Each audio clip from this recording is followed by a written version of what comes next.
हर शहर की एक डार्क साइड होती है और कराची की वो डार्क साइड थी लियारी, जहां पैदा हुआ सरदार अब्दुल रहमान बलोच, जिसे दुनिया सिर्फ रहमान दकायत के नाम से जानती थी।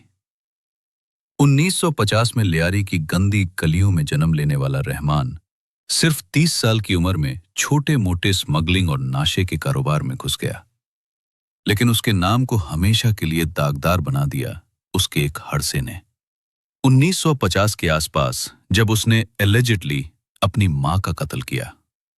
लियारी की गुपचुप कहानियों में इस कत्ल की वजह कुछ भी हो, इसने साबित कर दिया कि रहमान के लिए रिश्ते या इंसानियत कोई मायने नहीं रखते। उस वक्त के लियारी के डॉन हाजी लालू की गैंग में आने के बाद उसकी रूथलेसनेस और दरवाने तरीके ने उसे जल्द ही लालू का सबसे बड़ा हाथ बना दिया। 2001 में जब हाजी लालू अरेस्ट हुआ तो रहमान दकायत ने लियारी के अंडरवर्ल्ड का ताज अपने सर पर रख लिया। उसने साफ कर दिया कि लियारी अब उसकी हुकूमत में होने। उसका क्राइम एम्पायर बहुत बड़ा था। वो ईरान से आने वाले ड्रग्स को कंट्रोल करता था, कराची के बड़े बड़े बिजनेसमैन से हफ्ता वसूलता था और हर इलीगल धंधा उसकी मर्जी से चलता था।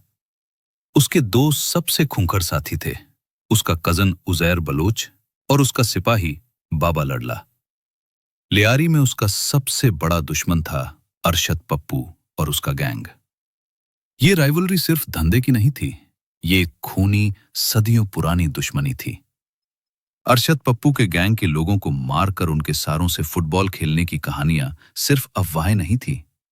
ये एक तरह का मनहूस इशारा था कि लियारी में अब सिर्फ दकायत का राज चलेगा। लेकिन रहमान दकायत सिर्फ एक गैंगस्टर नहीं था, वो लियारी के लोगों के दिलों और दिमागों को कंट्रोल करना जानता था। उसने 2008 में पीपल्स अमान कमेटी बनाई। ये कमेटी जो दुनिया के सामने शांति और सोशल वेलफेयर का नकाब पहनती थी, असल में उसके क्रिमिनल एम्पायर का पॉलिटिकल आर्म थी।